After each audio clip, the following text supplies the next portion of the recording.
Om Namo Bhagavate Vasudevaya. Om Namo Bhagavate Vasudevaya. Om Namo Bhagavate Vasudevaya. Welcome to today's reading from Sri Damodara Janani, Lord Damodar's mother, by His Holiness Sivarama Swami. Today we are going to begin the last chapter of this book. Everything ends in transcendental bliss. Mukam karoti vachalam pangum langhete kirim yat kripatamam vante Shri Guru Deenatarinam Paramananda Madhavam Shri Chaitanya Ishwaram Hari Om Tatsat. Gopi bhi stobhito vrityat Bhagwan balavat kavachit udgayati kvachin muktas tad vasho daru yantravat. The gopis would say, if you dance, my dear Krishna, then I shall give you half a sweetmeat. By saying these words or by clapping their hands, all the gopis encouraged Krishna in different ways. At such times, although he was the supremely powerful personality of Godhead, he would smile and dance according to their desire, as if he were a wooden doll in their hands. Sometimes he would sing very loudly at their bidding. In this way, Krishna came completely under the control of the gopis. And this is from Srimad Bhagavatam, Canto 10, 11th chapter, verse 7. So this chapter number 12, Everything Ends in Transcendental Bliss, is based upon this verse. When the rope dropped from Krishna's midriff, his playful mood evaporated. In the spirit of a mistreated child, Damodara started to cry and tearfully reached his arms towards his father, pleading, "Father, Father." Although inwardly disturbed with how his son had been humiliated and endangered, to console Krishna, Nanda Maharaj continued to smile. Bending low, he lifted his son and held him close to his chest. Nanda Raja kissed away Krishna's tears and gently rubbed the child's back. His beard moistening with both Krishna's tears and his own, Nanda waited until Krishna was calm and then asked, "O son, where is the evil-minded person who tied you to this mortar?"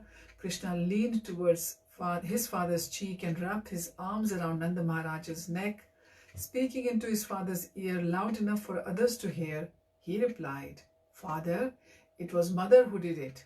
Nanda Maharaj's eyes found his wife, who was now trying to hide behind her friends. "That cannot be, son. You must be mistaken." In response, Krishna raised his voice without looking in the direction of his mother. "No, father, she did it. You can ask any of other gopis here. They were there too."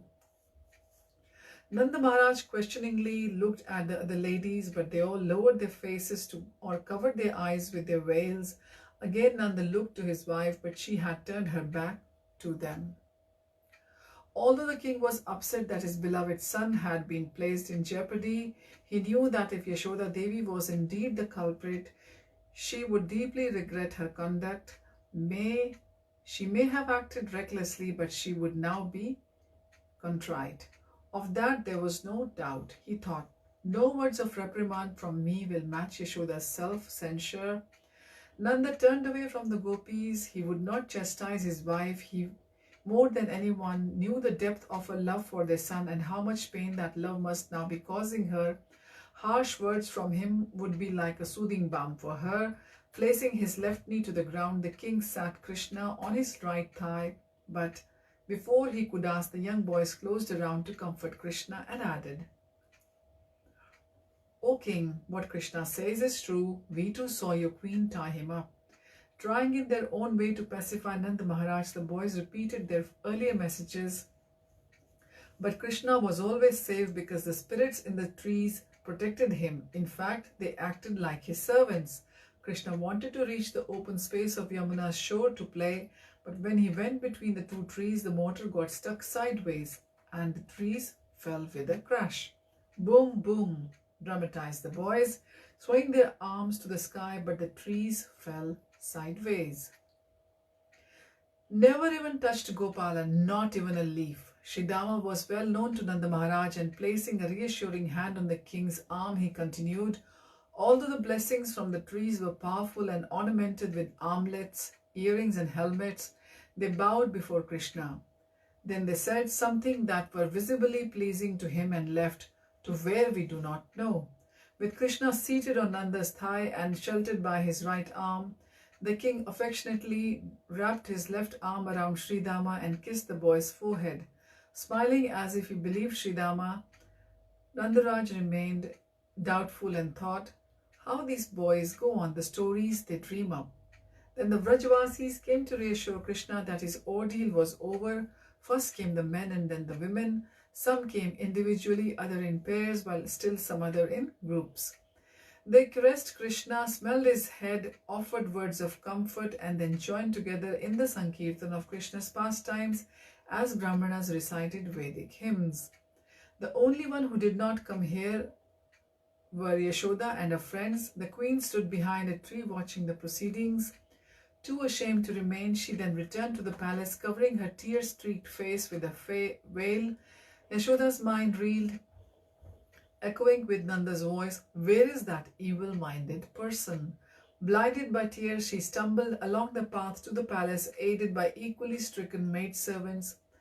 At that moment, Yashoda reached the palace gates. Rohini, Balram and their entourage arrived from Sahara. Without second thought, Yashoda ran into Rohini's embrace, crying uncontrollably with thoughts of her Krishna, my blue lotus, my blue lotus. At the moment that Yashoda reached the palace gates, Rohini, Balram and their entourage arrived from Sahara without... I've repeated that. News of the fallen Arjun trees had already reached Rohini Devi. Fearing inauspicious developments, she had quickly returned to Gokul. However, neither she nor all-knowing Balram were expecting such a sorrowful Yashoda. They were momentarily alarmed until they heard joyous sounds from the riverside. Govinda Jaya Jaya, Gopala Jaya Jaya. Then what could be the matter, thought Rohini. Turning to her son for a moment, she said, go to your brother and bring him back to the palace. Yashoda's friend knew that whatever ailed the queen could be cured by the embrace of her son, but why was Nanda's queen so distraught, she did not know. However, she could guess that Krishna not being with her was a reason of sorts. Handsome Balram glowed like an early rising moon. As he ran down the hill, he scoured the horizon for the all too familiar sight of the Arjuna trees. Where are they? He was to find out soon. Meanwhile, Rohini escorted Yashoda to her quarters and sat her on a divan. Where the queen again released the full force of her sorrow, Yashoda buried her face in Rohini's shoulders, drenching her friend's clothing with hot tears of sorrow. Yashoda was inconsolable. Only when the joyous Vrajavasis entered the palace with Krishna was she able to compose herself enough to order her apartment to be locked from the inside. Thereafter, as Yashoda continued to quietly weep, Rohini heard the full narration of the day's adventures from an elderly gopi. Wise Rohini quickly understood Yashoda's heart and her hurt. Gently resting the queen's head in her lap, Rohini stroked Yashoda's hair, whispering comforting words in her friend's ear. After the Vrajavasis had consoled Krishna and his father, Nanda Maharaj wanted to purify his son from the day's misfortune and so decided on a bath in the Yamuna. As they walked hand in hand to the riverside, Balram caught up with them, bowing before Nandaraj and offering respects to the elders. Balram then embraced his little brother and showered Krishna with a downpour of questions. What is this Damodara name? Why did mother tie you up? Did you really pull down those trees? But Krishna was reserved. Just then he most needed his brother and his other mother. He was left to himself. Had they been present during the binding episode, things would have transpired differently. He felt abandoned and would not respond in his usual affable manner. Balram was taken aback, but a wink from Nanda Maharaj told him to be patient. Balram took the king's other hand and they walked together to Rajghat, accompanied by singing Vrajvasis and mantra-chanting Brahmanas. The birds that had been witness to the day's events also followed Nanda's retinue, as did the demigods above. Although the thunderclap that had engulfed Gokula had passed, it was obvious to all concerned that the tension between mother and son had not. And as much as they would be allowed, everyone was keen to witness how the tension would be resolved. Rajghat, also known as Nandaghat, was king's own bathing place and one used by the men of the royal royal household, directed by pure-hearted Brahmanas reciting auspicious mantras, Nanda Maharaj and his two sons performed a purificatory bathing ceremony, which was followed by protective rituals and completed by an offering of auspicious articles like rice, arghya, and durva grass.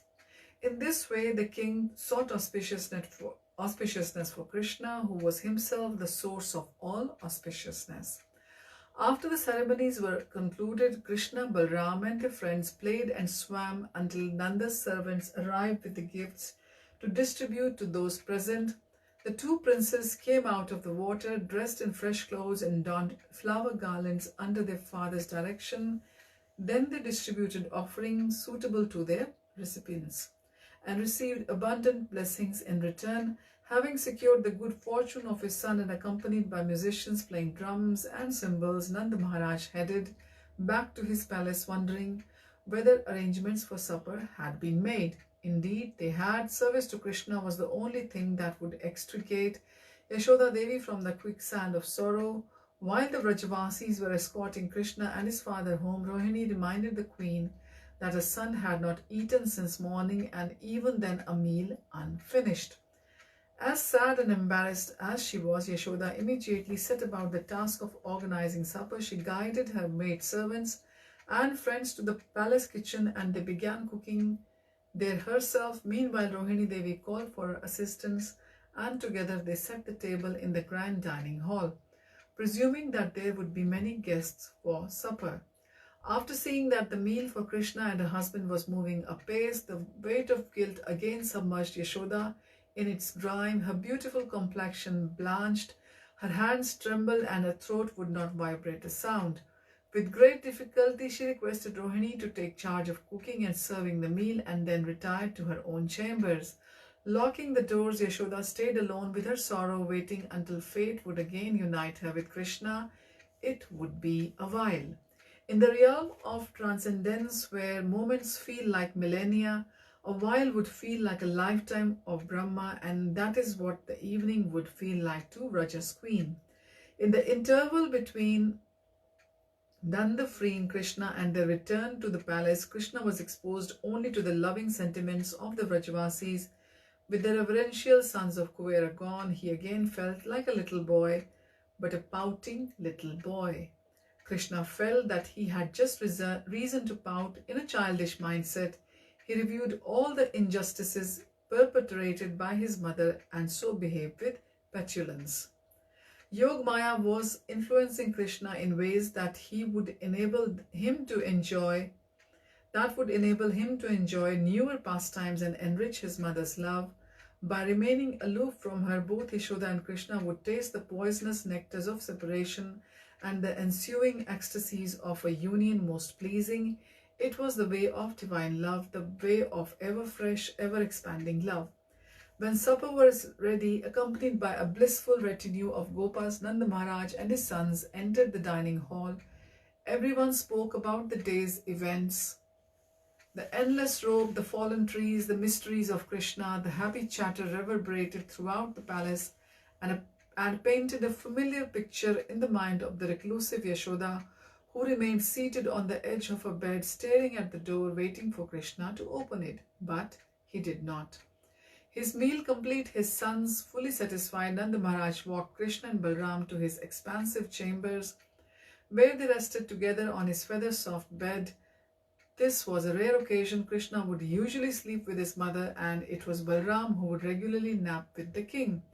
His mind floating in ecstasy, Nanda felt the transcendental comfort of bliss personified on his left and existence personified on his right. He thought, "My queen's loss is my gain." After half an hour, minds and bodies rested. Fathers and sons went to the cowshed to oversee the milking and take a tally of the day's yield. When the king had completed his duties, instructing his two boys in his varied aspects, he took them to a special stall. In that stall was a beautiful white cow which Nanda Maharaj would personally milk. The king of cowherds sat on a golden bench and had his boys sit beside him. Patiently he took their little hands and showed them how to milk his majestic cow, which repeatedly licked Balram's face with love. Collecting half a bucket of milk, they stood up and retired to Nanda's seat just outside the barn. With a jeweled cup, Nanda repeatedly scooped out milk for the two boys and then had them drink their fill as a substitute for their mother's breast milk. And since some of the Krishna's friends were also with them, the king satisfied their thirst as well. At this time there would usually be evening festivities, but this evening was the grand festival of Deepavali, and as in years past, with the approach of darkness, and residents of Gokula were completing preparations for the celebration of Lord Ramchandra's return to Ayodhya. But the festival would be different this year. Nanda Maharaj thought it wiser to resolve the conflict between the mother and son, or rather the conflict the son had with the mother. He and his sons would not attend, thus the entire royal family would be absent from the long-awaited Deepavali function. The king spoke to his brothers and requested them to take charge of the festivities. He would try to reunite mother and son, and if successful, they would join later. Taking the boys with him, Nanda Maharaj returned to his palace and entered the grand hall, where they would usually host dignitaries and family evenings. Rohini Devi and the wives of Nanda's brothers were already waiting, as was a light snack of the finest kshira, sweetened milk, and other favorites. Dressed in their most festive clothing and ornamented with their finest jewelry, the women appeared like descended goddesses taking darshan of the Supreme Lord and his first expansion. But they were not the wives of demigods, they were gopis, and their thoughts were not for Krishna's divinity but for his happiness. While offering Krishna and Balaram sweets, the ladies addressed Nanda Maharaj, "O king, while you were inaugurating the Deepavali festival elsewhere, a wonderful incident took place in your capital. That wonder ended in near tragedy when the two Arjuna trees fell close to Krishna. Fortunately, and by the grace of Narayan, your son was not harmed, but your wife has been devastated in another way." Krishna climbed up on his father's lap, Balram on his mother's. The ladies continued, sometimes speaking together, sometimes individually. "Your celestial wife feels sorry for having tied Krishna and for leaving him unattended, but her sorrow has increased 1,000-fold by her son's neglect. As a result, she has not eaten anything, nor can she speak to anyone. Sharing their queen's fate, her maidservants are acting the same way." Nanda Maharaj rocked Krishna on his knees and smiled unhappily, revealing deep sympathy for his wife. Aware of Krishna's mood, however, the king replied on his son's behalf, "What can we do?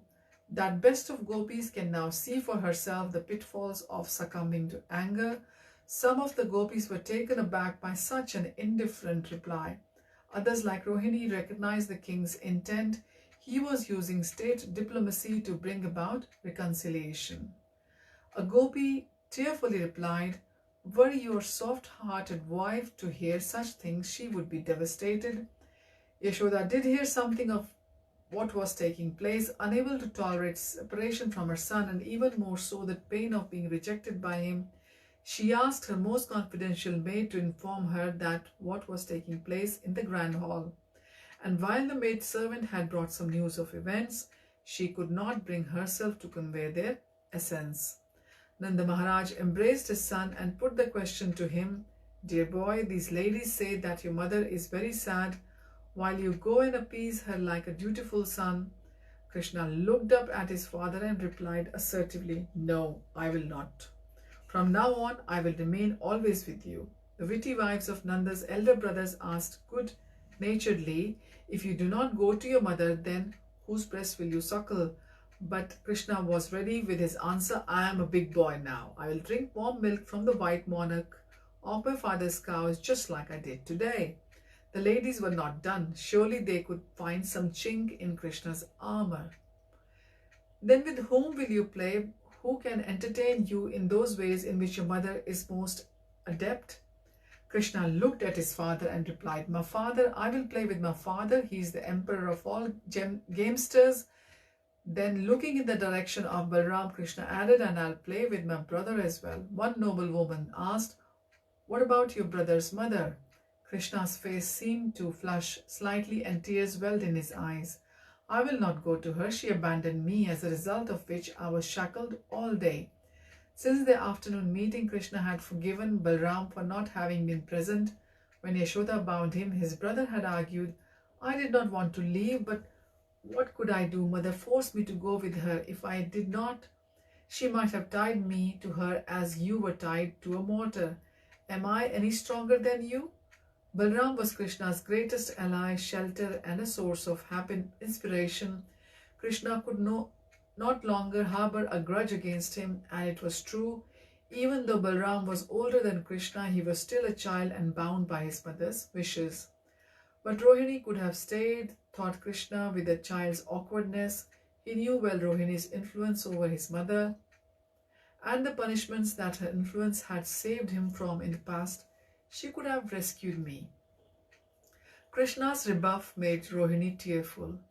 She loved Krishna more than her own son. Searching for some ways to uproot his stubbornness, she appealed to Krishna's love for Yashoda. Oh, my son, how can you be so heartless and cause your mother such pain? Even Dhruva Maharaj forgave his stepmother, as did Lord Ramchandra. Why can you not find it in your heart to do so? The authority of his father's support fueled Krishna's huff. Turning from Rohini to Nandaraj, Krishna buried his face in his father's silky soft beard. The court was hushed. No one knew how to unearth Krishna's peak. Furthermore, they feared trying lest Krishna make the volunteer a target of his ire. Rohini whispered to Sankarshan, bring your little brother to me. Balram obediently slipped off his mother's lap and sauntered to the king, where he took hold of Krishna's hand and gave it a gentle tug. But Krishna was not to be easily subdued. Although Balram was the presiding deity of false ego, Krishna was of false ego. When Krishna wanted to be stubborn, to Nanda's lap, casting a noose of pleading looks at his father. Krishna bound the hearts of the Gopas, king, and brought him completely under his control. Nanda Maharaj could not resist. His wife was generally Krishna's favorite. Therefore, on the rare occasion that Krishna was partial to his father, Nanda Maharaj could not help but indulge in his son in the way that the young gopis would transgress laws of morality to fulfill Krishna's adolescent lust. His parents could not help but ignore guidelines of good parenting to satisfy his childish demands. Nanda embraced Krishna tightly, his uncontrolled tears raining upon his son. The two were the picture of parental bliss, and for a moment all present forgot the plight of Yashoda, reveling in the sight of the eternal father and son. But Nanda Maharaj did not forget his wife. With Krishna close to his heart, the king could sense that the boy still longed for the sanctuary of his mother's tender warmth and soft breast, the comfort of her camphor breath and cooing voice. For Krishna there was no embrace like that of Mother Yashoda, and there was no love to replace hers. Free of the slightest trace of envy, the king devised an elixir to conjure up Krishna's suppressed affection for his mother. Holding Krishna at arm's length and in the tone of a royal proclamation, Nanda Maharaj raised a slightly threatening hand and said, Son, say the word and I will give that woman a suitable thrashing. As king of Raja, I cannot tolerate injustice. If a sin is perpetrated by my own kith and kin, I must act on it, lodge a complaint, and then just see what I will do. Nanda's strategy worked like a charm. The very thought of anyone striking his mother obliterated Krishna's huff and brought tears to his eyes. Catching hold of Nanda's threatening hand, Krishna shouted, No, no, you cannot. Nanda Maharaj changed his menacing tone to one of indifference. Krishna's pout had been routed, but the fire of his affection needed to be fueled. As a perfect strategist, the monarch unfolded the second phase of his scheme, appearing to ponder Mother Yashoda's past conduct and her present isolation. Nanda said, You're right, my son. Someone who puts another in mortal danger should not be surprised if fate metes out the same punishment to them. The ladies of the court gasped. In their wisdom, they quickly assessed Nanda Maharaj's plan and readily assisted in its unfolding. And for his part, Krishna understood what his father had implied. If his mother did not survive this crisis, then she deserved to embrace her fate, which may be death. Krishna sat erect, half crying, half commanding, and again called out, "No, that cannot be, never." Krishna's voice was shrill. It resonated off the walls, pierced through the earth, and entered the abode of Yamaraj, where the superintendent of death took it as eternal edict. Krishna would later repeat that edict to Arjuna, "Na me bhakta pranashyati." Upon seeing Krishna struggle with the thought of losing his mother, Nanda Maharaj struggled to contain his pleasure.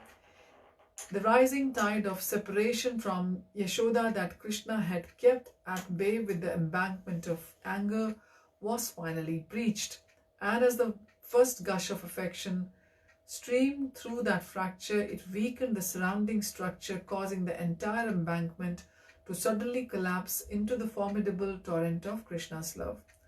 My mother, where is my mother?" Yashoda rose to her feet. She could hear her son, but his voice was not heard by her ears. It arose from her heart. Yashoda's heart was one with her son's. Whatever he felt, she felt. His indifference was like the full force of a winter storm. His yearning, the sudden blossoming of spring. Prema, however, would not let her move. Indeed, it forced her to sit again and wait. But she would not have to wait long. Utter dependence on Yashoda erupted within Krishna. Anxious to see his mother, he jumped off his father's lap and frantically cried, "Where is my mother? I have to go there. Where is she?" Bewildered by his own love, Krishna ran to Rohini for shelter, repeatedly crying, "Where is my mother? Where is my mother?" Rohini embraced the child, momentarily treasuring his touch. Then, wiping his tears with her veil, she comforted him and replied, "Do not fret. Come with me. I will take you to your mother." After that seemed like eternity, Yashoda saw her door open cautiously and silently. Only Rohini and Krishna were so bold. It was both. Rohini was holding Krishna's hand, but not for long. As soon as he saw the outline of his mother through his tears, Krishna ran weeping to Yashoda, climbed into her lap, and wrapped his arms around her neck. The aggregate of all the happiness in the world, when multiplied 1,000,000 times, could not match a drop of the ecstasy that Mother Yashoda felt with Krishna in her arms. And if that aggregate of all the love in the world was multiplied 1,000,000 times, it could not match a drop of the love that Krishna felt from Yashoda's embrace. He was never an ending bliss personified, and she was boundless love personified. Just as bliss can be tasted in proportion to the amount of love one has, love can be experienced in proportion to one's ecstasy. Thus, mother and son perfectly complemented each other's divine sentiments, holding each other's heart to heart. They both felt complete, for each was a half of the whole that was their union. With Yashoda's chin resting on Krishna's head and holding him ever so tightly, neither mother nor son could feel the difference between the other. It was as if they had become one, and yet in that oneness was the happiness that each felt from the other's love. For Krishna, his mother was a waterfall of ecstasy in which cascades of affection bathed his being, nourishing his own bliss. The waters of the cascade were the united streams of her tears and breast milk, and its splashing sounds were the cooing and murmuring that emanated from her beautiful lips. The goddesses of separation and union became lotuses that flowed with the cascade waters and fell from Krishna's head to his lotus feet. Blossoming there with prayers for eternal service, the chirping of waterfowl were the pleasant sounds made by Yashoda's friends who crowded the doorway to share their queen's delight. Yet as wondrous as was Yashoda's relief at being united with son, as horrendous was the thought of being separated from him again. The pain of the last few hours had left an indelible scar on Yashoda's heart, a scar that could not heal. Only by holding Krishna could the life blood of her love be stemmed, and the hope that she would not wilt away secured. But Krishna would be fed, while the godhood could subsist on love alone. His childhood required Yashoda's breast milk, since the queen was too lost In being with Krishna, wise Rohini had to console Yashoda with sweet words and reminded her that Krishna was hungry. It did not take much reminding when Yashoda heard the words, "Will you not feed your son?" She immediately pleased Krishna with her milk. When a honeybee collects pollen from a flower, that flower loses some of its natural luster. But when Krishna drank the nectar of his mother's milk, her face and her body regained their natural beauty and effulgence. Rohini said, "Queen, you must now dine with your son, for he has been picking at his supper without your presence." Hearing these words, Yashoda opened wide her eyes and saw that her clever maid servants had set her dinner table and that her most intimate friends were waiting to eat with her. At that time, Brahmana rushed to Yashoda's side and the queen Balram rushed to Yashoda's side and the queen embraced him with a free arm, almost falling into a second reverie of bliss. With Rohini's help, Yashoda finally rose to her feet with Krishna still in her arms and took her seat at the table, making her thigh Krishna's sitting place. She partook of a meal. For every morsel that Krishna ate from her blessed hand, she would take an equal amount. Krishna said, "Mother, eat more." She replied, "If you eat more, I will match you." And so it went as they had done in the days past. It was an intimate meal. Yashoda, her 2 sons and 3 gopi friends with Rohini and the 2 maids serving them in the privacy of Yashoda's quarters.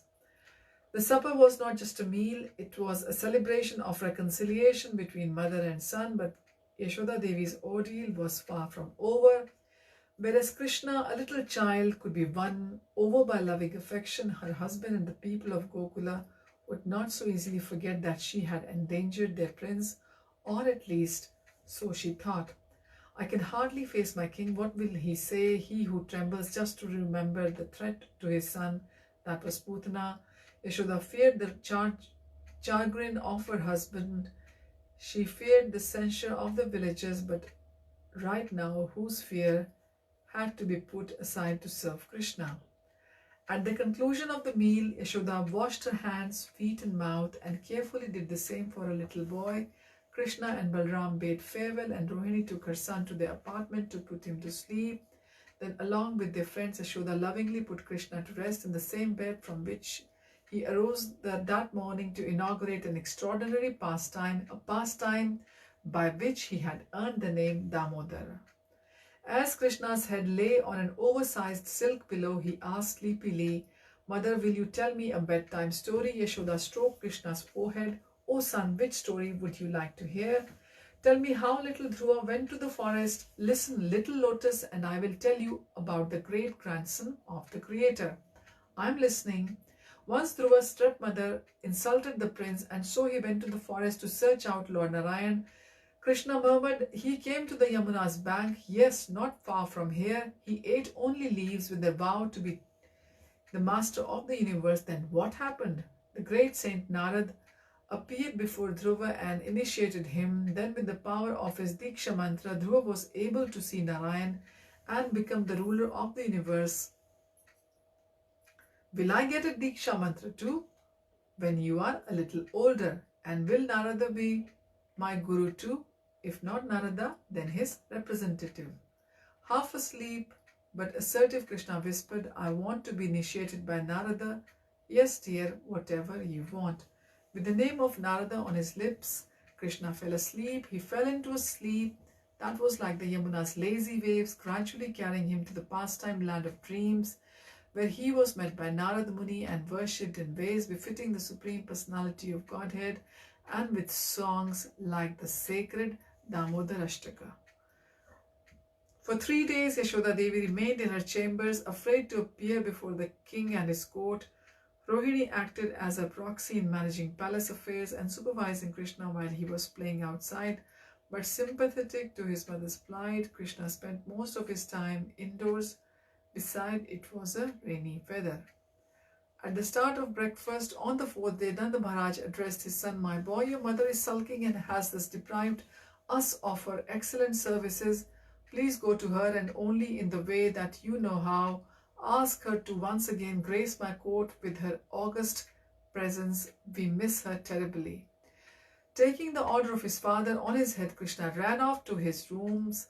Soon thereafter, he emerged with the queen, holding the hem of a dress, drawing her forward with sweet words and gestures. They were like two monsoon clouds, one large, one small, both quenching the thirsty Chatak birds' eyes of those present.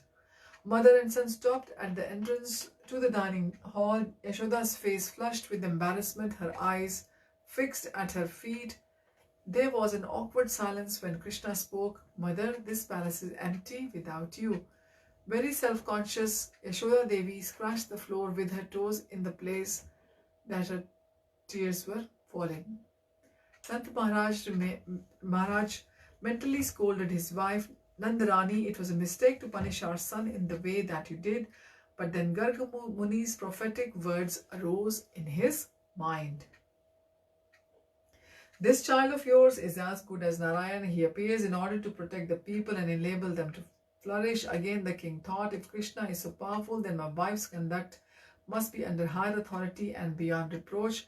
Concluding that her pain and days of exile were sufficient punishment, Nanda Maharaj saw no need to censure his wife. Instead, in a very kindly voice, he said, O goddess, whose glories are sung throughout this land and beyond, O who you are maternal affection personified. Yashoda raised her head, expecting some reprimands, words of reprimand, but there was to be none. O Devi, for 3 days we have eaten excellent preparations, but without the touch of your lotus hands, the best food is like dusty diamonds, whose true merit cannot shine forth. Will you not satisfy the leaders of this land by serving them breakfast in the most special way that only you know? No matter what Rohini cooks, your whimsical son will not eat because it has not been served by you. Please save him from the wasting away and thus save us all who live only for him. Yashoda's eyes welled with tears, her heart flooded with bliss, and the symptoms of ecstasy danced in every limb of her body. Gradually, a golden radiance spread from Yashoda and engulfed the entire palace. The grand hall was hushed. It appeared to all present that the entire palace was becoming transformed into the realm of love. The walls, ceiling, floor, furniture, even the Brajavasis' bodies seemed to be composed of the very substance that flowed unrestrictedly from Yashoda's being. Similarly, the hearts of everyone present felt an upsurge of love for Krishna, an upsurge they had never before known. Indeed, if this special love for Krishna had defined their identities, then everyone in the room would have thought, I am Mother Yashoda. But because reason dictated that such a thing was not possible, they understood that by her influence they were feeling a love for Krishna similar to hers. Moreover, wherever the Brajavasis looked, they saw that even the objects like chandelier or a table, everything within Nanda's palace, indeed even the palace itself, was made of same love that felt. Everything was soft, golden, warm, and above all, loving. We are the land of love, they thought they were, but they were not in the land of just any kind of love. Gokul was a land of paternal love, and Krishna, who wanted his kinsmen to appreciate the grandeur of his mother, directed the Vrajvasis within their hearts. Thus all those present realized that they were simply players in the drama of Nanda and Yashoda's ever-folding love for them, and of his eternally expanding love for them. But more than just players, the Vrajvasis and their very existence were also manifestations of that love. The Vrajvasis provided the diversity of loving exchange that fed Krishna's unlimited and insatiable thirst for affection. Nanda and Yashoda were like the wellsprings of love from which poured an endless stream of nectar that collected in the fountain of Gokul. As that fountain overflowed, prema cascaded throughout the Vrajvasis, who were like many figurines decorating the fountain's edge, and Krishna was like a black swan in the channel below that waterfall of love, swimming from one cascade to the other, or sometimes to many at once. bathing in the streams of nectar and tasting the lotus stems of ecstasy that grew from them, lost to this unparalleled vision, experience, or whatever unprecedented thing that it was, the Brajvasis' ecstasy soared. They were tiny birds carried higher and higher through firmaments of bliss by unprecedented and forceful currents of love. Then softly, gently, those winds subsided and the Brajvasis felt themselves gliding back to Gokula, to Nandabhavan, to the dining hall, where they were met by a sound that resembled a concert of cuckoos. Here is a lovely vegetable dish. It is just like to your liking. Please eat this rice topped with fresh ghee. As if opening their eyes, although their eyes had been opened, the Brajvasis saw Yashoda Devi moving from one seat to another, serving one preparation after the other, as she did, true to Nanda's words. Whatever food Yashoda touched glowed with a special golden splendor, the splendor of her love. Tasting those foods, the Brajvasis savored Yashoda's love for her son, and they relished it with unprecedented delight. The Brajvasis were lost to the singular atmosphere that continued to pervade the palace, and so at first they appeared to eat in silence, although within themselves wrote the Sankirtan of Krishna's names Govinda, Damodara, Madhava. Thus when Nanda's courtiers eventually did address each other, they spoke in songs that praised Krishna and his parents, songs like Yashomati Nandana, Brajabaru Nagara, Gokula Ranjana Kana. As the Gopas and Gopis became outwardly enlivened, they conversed, their words being solely comprised of Krishna's names. It was in this way that each one perfectly understood what the other had said. Among those divine names was Damodara, Krishna's eternal name, newly revealed by this pastime. And from that day on, the Brajvasin, and especially the ladies of Braja, would call to Krishna with humorous delight, saying, "O Damodara, come here. O Damodara, where have you been?" In the days following the reconciliation of Gokula's royal family, Brajvasis continued to give moral support to both the queen and her darling son. While Gopis and Gopas were always eager to spend time with Krishna, they now had additional reason to do so.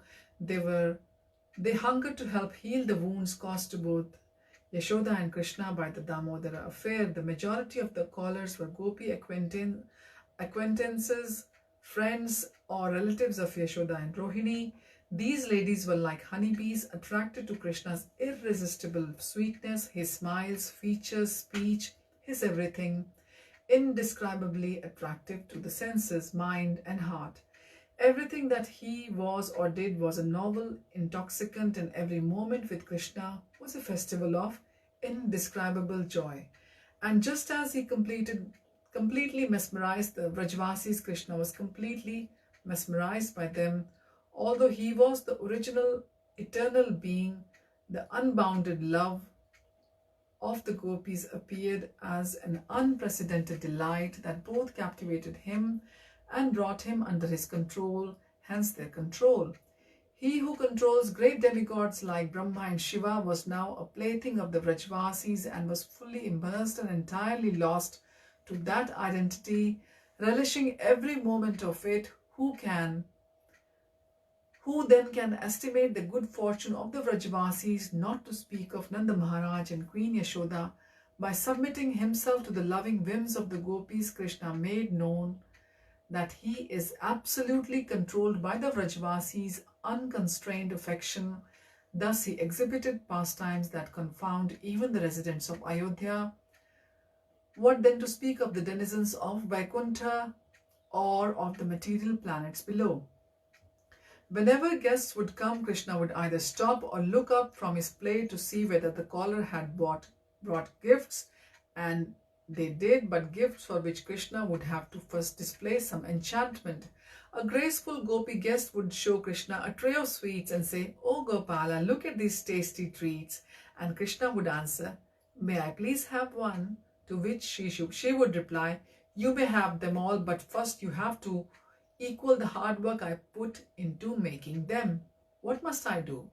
Please dance for us, and I shall give you half a Manohara Laddu." "Why only half? Why not a whole one? Dear boy, if you dance nicely, then you will get the other half as well. One is for the effort, the other is for the quality."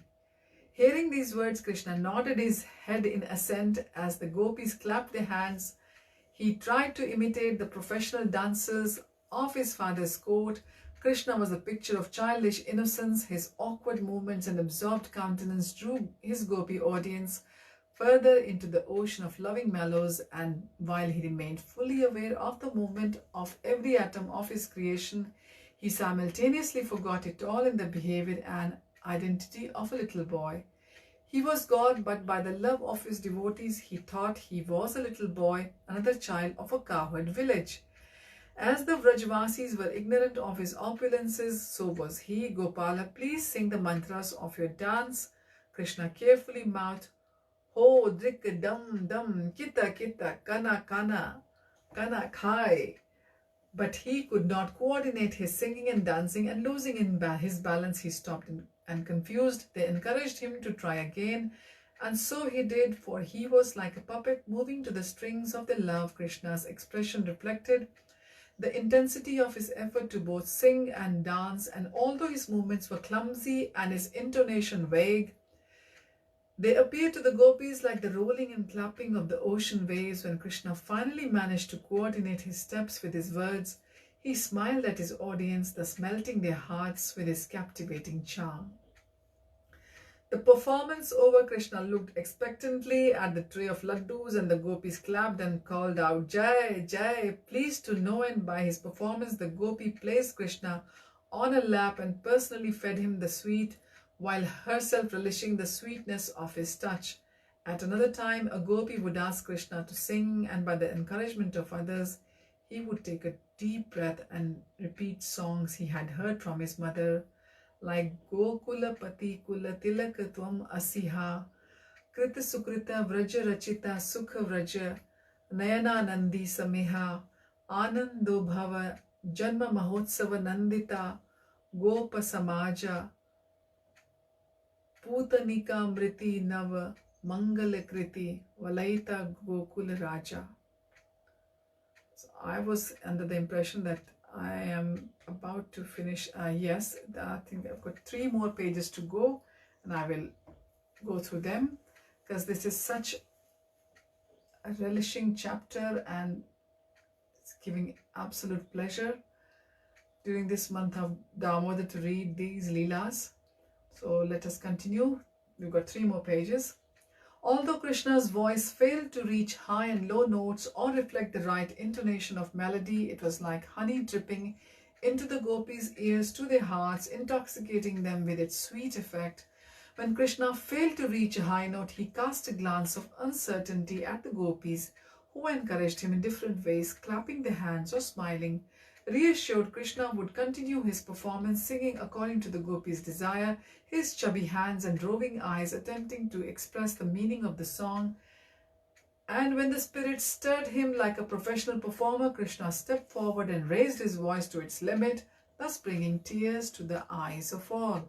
As always, Krishna would be rewarded with either half or an entire sweetmeat, which the gopis would place in his lotus mouth with their lotus hands. And when the gopis' fingers touched his lips, a current of ecstasy would course through their beings, intensifying their pleasure and making them hanker for more. In an attempt to retain his company and to restrain him from leaving for play, Mother Yashoda and her friends would request Krishna, "O little Kirtaniya, please bring the measuring pot from the kitchen." When addressed thus, Krishna was pleased to be entrusted with the responsibility, and he would scamper to the kitchen and retrieve the pot, carrying it on his head as gopis would do. Well, almost. Although Krishna raised the pot without difficulty, placing it on his head was another thing. The gopis giggled to see him struggle with the vessel, casting happy glances at each other and back to him. When Krishna had succeeded, he wiggled his fingers to reach the mouth of the pot, but was unable to do so. His arms were too short. In an attempt to secure the pot, stretched his arms, then his limbs, and even stood on his toes. "O Damodara, you look like the Lord Varaha lifting the earth." His chin tucked in his chest, Krishna replied, "This is more difficult, but I will succeed because I am stronger than Lord Varaha." And succeed he did almost. Krishna managed to bring the pot to the gopis, But try as he might, he was unable to safely remove it from his head without his mother's help. "Thank you, dear," said Yashoda. "You are so strong." Krishna beamed at the success of his undertaking and crossed his arms, clenched his fists, and thumped his upper arms in the way he had seen professional wrestlers do. "I am stronger than Lord Bara. I am even stronger than Lord Shesha." Taking his boast as their cue, the gopis challenged, "If you are so strong, then you can lift your mother's chowki." Krishna turned towards the kitchen and then low seat on which his mother would cook or churn butter. "If I can hold the planets, why could I not lift a little seat?" And while it was true that merely by a partial expansion of himself Krishna held up universes, what to speak of planets. In the presence of the gopis' overwhelming conception of him as a little boy, his unlimited strength was sapped. When he called on his godly opulences, he could not manifest even a bit. His strength, knowledge, and renunciation were subdued by the gopis' love in the way that a snake is charmed by his master. So when he went to lift the chowki, Krishna could raise one hand but not the whole thing. Unwilling to admit defeat, he tried to lift it widthwise, then lengthwise, all to no avail. The seat repeatedly slipped back to the ground with a thud, and while the chowki could have made itself lighter to facilitate Krishna, it refused to do so, thinking, "This boy caused the queen so much embarrassment, why should I help him?" Frustrated in his attempt and embarrassed at being less than Bara or Shesha, Krishna silently shed tears of anger and finally kicked the seat in disappointment. "Ooh, poor boy," crooned the gopis in sympathy. "That chowki must be fixed to the floor. Do not cry." Seeing her husband entering the main gate, "Quickly take your father's house shoes to him." Rohini added, "What is heavier than the footwear of a Vaishnav? We know that if you can lift that, you could have easily lifted the chowki." Krishna's countenance changed at this escape from humiliation. He looked up with a teary-eyed smile and said, "I will lift the shoes and take them to father. One who can lift the shoes of a Vaishnav can lift planets." Krishna's countenance changed at this escape from humiliation. He looked up with a teary-eyed smile and said, "I will lift the shoes and take them to father. One who can lift the shoes of a Vaishnav can lift planets." And so the Supreme Lord, whose feet are worshipped throughout the three worlds and beyond, took his father's slippers in his hands and clumsily but carefully held them to his chest. Eager to meet Nand Maharaj at the entrance, Krishna scurried past the gopis to meet his father in the grand hall. When Nanda Maharaj saw his son's approach, he stopped, wiping away tears of love. The king severed the sight of his little son, holding the slippers with intense concentration while making his way down the grand stairs. Krishna was the embodiment of childish innocence, beauty, and sweetness. Nandaraj looked to his wife standing at the top of the stairs. They exchanged glances exclusive to the parents of God. "O goddess, you have brought this inestimable good fortune to this world by bearing this son. I bow to you, O king. In the millennia to come, sages will worship you as the father of the one who is equal to the Lord. Glories to you, of whom saints will say, Shrutim apare smritam itare bharatam ane bhajantu bhava bhitaha aham ihanandam vande yasyalinde param brahma." Let others fearing material existence study the Vedas, Smriti and Mahabharata, but I shall worship Nanda Maharaj, in whose courtyard is crawling the supreme Brahman. Nanda Maharaj smiled at his wife as his son approached. "Devi, do not try to deceive me. I know your glories. Neither Lord Brahma nor Shiva nor even Goddess of Fortune, who is always the better half of the Supreme Lord, can obtain from the Lord, the Deliverer, from this material world, such mercy as received by you. The greatest saints will record this truth in the greatest scriptures. Nemam virincho na bhavo na shrir api anga samshraya prasadam lebhire gopi yat tat prapa vimukti dat." So thus we have come to the end of chapter 12, which is the last chapter of Sri Damodara Janani, Lord Damodar's mother, by His Holiness Sivarama Swami. Everything ends in transcendental bliss.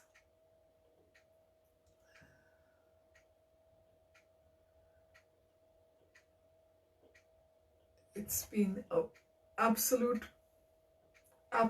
pleasure and absolute mercy of the Lord that I've been able to read this during the Damodar month. I've been meaning to read this for so many years, but it had to be this Kartik Mass when this reading was supposed to be done.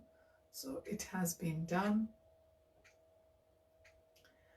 And in the notes of this chapter, I can see it's been written, Shri Ujjwala Nilamani, quoted in Shri Chaitanya Charitamrita Antilila 14.53, explains that separation from Krishna can result in death. The 10 bodily transformations resulting from separation from Krishna are anxiety, wakefulness, mental agitation, thinness, uncleanliness, talking like a madman, disease, madman, illusion, and death.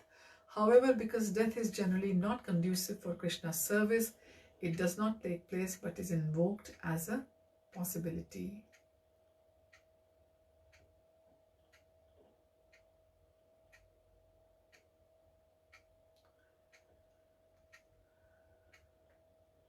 So let us read from the epilogue of this book next time. The epilogue is a few pages long, and then the Falashruti,